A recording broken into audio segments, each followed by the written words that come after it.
Jump, jump, and let's add a custom attack animation to our entity. Alright, we find ourselves back in IntelliJ once more, and in this tutorial, we're going to be adding a custom attack animation to our entity. Now, despite what I said in the last video, we're actually not going to do this via a custom goal.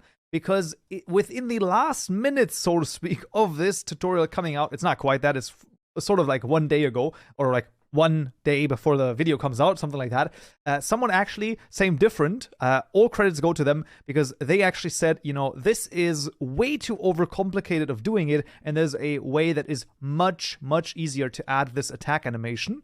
So this is why we're now going to use, well, this way to do it, and you're going to say that this is actually fairly easy indeed.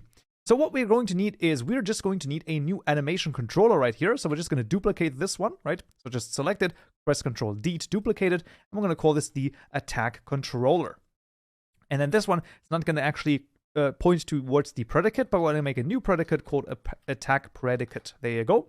And then let's just hover over this, create that method. Let's just move it up here. And now we have this method right here.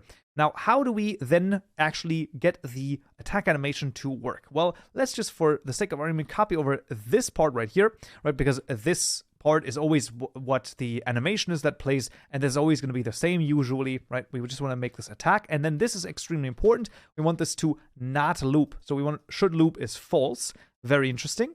And then here we need an if statement that's going to look very, very strange. And that is the if this dot swinging and event dot get controller dot get animation state dot equals, and if this equals the animation state of stopped, then we can proceed. And then we want to actually get this controller animation right here inside of this if statement. But this is not all that we need in this if statement. The first thing in this if statement is event dot get controller dot mark needs reload. And then after the animation has been set, we also want to set swinging to false. Now this is all that we need for our attack animation to work. As long as you have an attack animation that is called animation dot whatever the name of your entity is dot attack, then this will work absolutely no worries, right, with a custom controller and this. And that is all that we need. No, no needed actual attack goal, custom attack goal, none of that. Basically, we can just proceed with this. So I guess let's just go into the game and see if it works.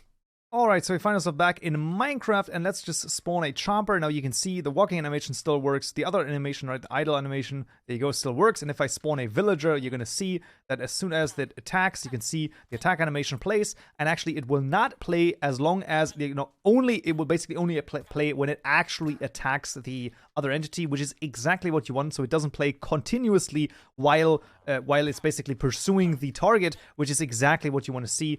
So as you can see, it's not playing, and then it's playing when the actual hit basically hits. So this is why swinging is so great. So the swinging boolean is so great.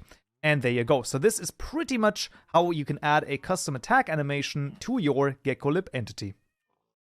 Right, so once again, biggest thank you to Same Different for pointing this out, because this is much, much easier than the version I had before. But that will be it for this tutorial. All of the code, of course, as always, in the description below. Get a repository individual gist as well, and I'll see you all next time. So, yeah.